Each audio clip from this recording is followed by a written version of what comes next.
Remember to subscribe for daily top Reddit stories. Okay, story time. Gamers of Reddit, what underrated not so popular game holds a special place in your heart and why? The Kung Fu Panda game for the Xbox 360. Don't ask me why, but I got 100% and all the trophies achievements on that game. Would def play a remastered version? Edit. A lot of people have said that this brought back memories from their childhood, and I'm happy I could do that for you. The funny thing though, is that I was a freshman in college when me and my roommate did this. Anyway, glad I could bring some nostalgia to some people. Hydro Thunder, a great game that no one plays anymore. Edit. I forgot to tell you all why I loved it. The reason why it's my favorite is because my best friend was my neighbor and we would hang out at his house all the time and play Hydro Thunder Hurricane from hours on end. We finished the game in 2 days, and for a 7-year-old that's a big achievement. He sadly moved out and died due to type 2 diabetes. This game will always hold a special place in my heart because of that, and I will never forget about him while playing. I recently saw it in the Xbox store and it brought back memories of me beating my friend and him training to get better than me. Harry Potter and the Chamber of Secrets. Yes, it's a movie tie-in game, but it had good level design and some cool mechanics. I loved it as a kid, and I've even tried revisiting it as an adult, and it actually kinda holds up. It got decent reviews. It currently has a 71/100 on Metacritic. It's not bad, but I think the reputation of movie tie-in games held it back. The Burger King racing game for the Xbox 360. I always remember having a blast playing that with my brothers. Viva Pinata. SpongeBob, Battle for Bikini Bottom. Shrek 2 on the original Xbox, a movie game in the best way. Jet Force Gemini, Nintendo 64. You could play as the little dog with a gun strapped to his back. It was so dope for its time. Rugrats on PS1. Take me back to that supermarket level and let me run wild. Fossil Fighters, but not Frontier. FF1 and FFC were my favorites. From completing the game 100% to just digging as a pastime, they were my favorites. Battle Block Theater is one of those games to me. I feel close to it because I would play with my cousins all the time and we got to be closer friends that way. LOTR, The Two Towers. It came out before that trend where movie tie-in games came out that were absolute trash. Edit. Okay, gents, I remember E.T., but The Two Towers seemed to have genuine effort applied. You had the actual cast provide voices for the game. The gameplay built onto the story without undermining it, etc. It was fun. The Return of the King game also seemed fun and had great improvements, but I don't think the characters' faces moved during cutscenes, like the mouth not even opening when they spoke in cutscenes. I'm also not sure the voice cast was genuine. I distinctly remember Jim Lee having a French accent for a lot of that game. Destroy All Humans to Make War Not Love. First game I ever completed. Jurassic Park, Operation Genesis. I'm not the only one, but the game didn't sell very well. It did get a bit of a cult following.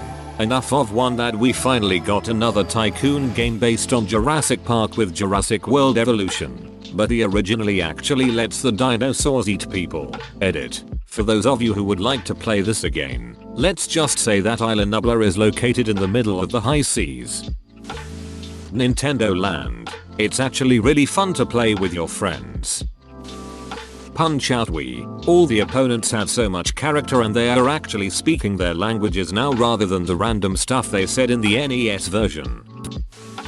Brute Force. I love the concept of the game, how your characters are clones and when they die you just get recloned. I thought the characters were actually kind of fun and the combat, well, a little bit clunky. I still enjoyed greatly. The Saboteur.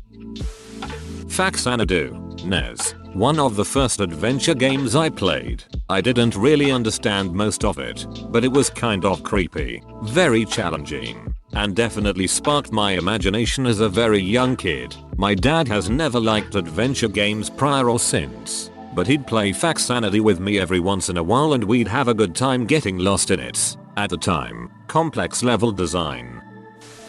Enter the Matrix because Gamma Cube was peak childhood for me. Dark Cloud Peas 2. I spent so many hours playing on the demo disc.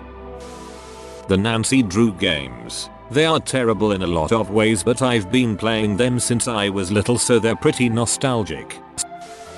Kingdoms of Amalur: Reckoning. Just an absolute gem of a game. Good plot, hours of gameplay, amazing combat. I wish it'd get a remaster. Legend of Dragoon on PS1 really introduced me to JRPGs and led me to Final Fantasy. I really wish they made a reboot. Echo the Dolphin: Defender of the Future on PS2. Simply beautiful. I still have it. I enjoy playing Peggle on Xbox. Illusion of Gaia, SNES. To this day, one of my favorite childhood games, but so few people ended up playing it. Cool Spot on Sega Genesis was the first video game I ever played. Not exactly a super popular game or hype game anymore, but it got me hooked from day one. Kid Icarus Uprising is one of the most criminally underrated games of all time. Way too many people wouldn't give this game a chance because it is a 3DS game with a very unconventional control scheme. The game handles kind of awkward at first, but once it clicks it becomes a really incredible experience with a lot of replayability. It also has a ton of really well written and hilarious dialogue. Eternal Darkness. Blood Omen: Legacy of Kain. I loved the voice acting more than anything. It was fabulous at the time. F-Zero X on N64. The game has 29i compared to Mario Kart 11, which make the races more interesting. It also runs 60 frames per second, which is impressive for a game in the 90s. It also has a random track generator which keeps things interesting, and the expansion pack had a track editor. There are a lot of other quirks that make the game really enjoyable to me. I still play it on emulator. Edit: I didn't know people enjoyed this game as much as I do. It's nice to meet you all. Chroma Hounds for the Xbox 360 was positively dope. It was a PvP mech game, which is becoming rarer, and it had positively sick customization options. It was not particularly kind to newbies. There was an entire artillery class of weapon based around shooting directly upwards, checking your map and relying on your teammates to confirm hits and misses. LOL. I remember the first time I deployed without realizing it would be nighttime, and being surprised that the map was basically pitch black. I eventually learned to turn on my gun lights, only to give away our position. The only lights in the city after that point were gun flashes and some unfortunate fool who caught fire, which of course drew more fire. Bipedal snipers could shoot the rocket pods off of tank-treaded Defender Hounds. A completely viable build for this game was an armored up quadrate hound armed with nothing but a couple of satellite dishes for communication. It was a blast, and it will never get a sequel. Sleeping Dogs. The Witness. It's a puzzle-solving game with an amazing non-linear story. Seriously, if you haven't played it, please do so. Time Splitters. I love that series of games. So many different game types and challenges. So many different characters to unlock, each with a little bit of personality to them. My small group of friends at the time were the only people I've known that played it. It's time to split. Deadly Premonition. It's like if GTA and Resident Evil ducked in Alain Noir's kitchen. Simpsons Hit and Run for the GameCube. That game has no right to be that much fun. Red Faction Guerrilla.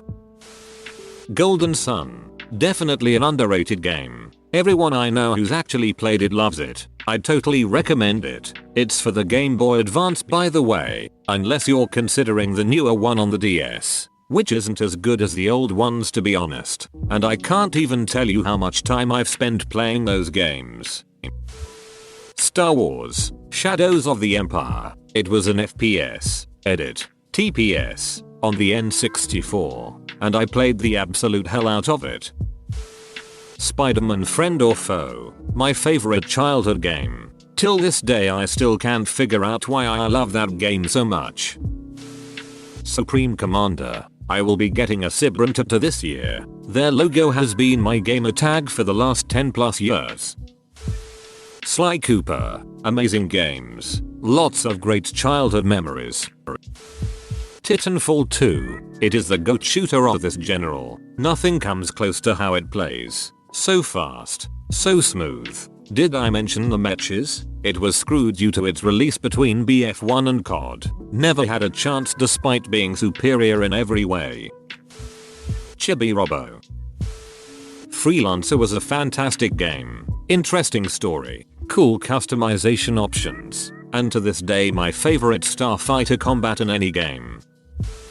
I dunno if it was unpopular, honestly, but I've not met anyone who ever played it, so at least unpopular in my area. Beyond Good and Evil is honestly an amazing game. The thought and love that went into its design and story is evident from beginning to end. And I think I've replayed the game to 100% about 50 times. It's just fun to play. It forces you to pay attention to find ways around obstacles instead of just barreling through. Keeps you entertained with its story. And has a bunch of little side things to do and enjoy while you're at it. It's a damn shame they never gave us the sequel. There's a teaser for it after the credits, but they didn't complete it. They declared a prequel in 2018 and gave us a fun trailer. But then it didn't show up at E3 2019. I hope it'll still come out sometime. Shining Force 2 for Genesis. My best friend and I would go to the gas station for candy, Mountain Dew, and just to stay up all night playing. Edit. Also another one I just remembered. Same reasons. But Wild Arms 4, I think PS1 is another one. Luna. Silver Star Story. It's sort of well known amongst JRPG fans, but never seemed to gain the widespread notoriety of the Final Fantasy series or the like. It's fairly typical as far as gameplay mechanics go. Your standard top-down sprite-based turn-based combat JRPG, but the story is legitimately great, and working designs. The team that was in charge of localization for the US market did a phenomenal job of infusing humor and life into the translations. It originally launched on Sega CD and was then remade for PS1. I've played both versions. The PS1 remake is better balanced. The original Sega CD has a bit too much grinding required, and also has some great voice work and cutscenes. A+, totally recommended for any fans of the genre. The Neverhood. Claymation game with an amazingly whimsical soundtrack. I never hear anybody talk about it. The Hall of Records can suck it, though. River City Ransom. Got it for $10 in a bargain bin. Introduced to dozens of people. And it was always a fun time. It was an RPG that you had to beat in a single setting. It was a gang fight. It was a hell of a way to heal last Sunday. Back when I had Sundays to heal. Little Big Planet. Literally no one talks about it. I made so many memories and the game is so good. Michael Jackson's Moonwalker. I don't remember much about the game, but I remember loving playing it at my friend's house. Power Stone. A great fighting game for the Dreamcast that I still play to this day. Eternal Sonata. Such a unique JRPG. Beautiful story. Amazing soundtrack and super fun and intuitive battle system. Probably my favorite game.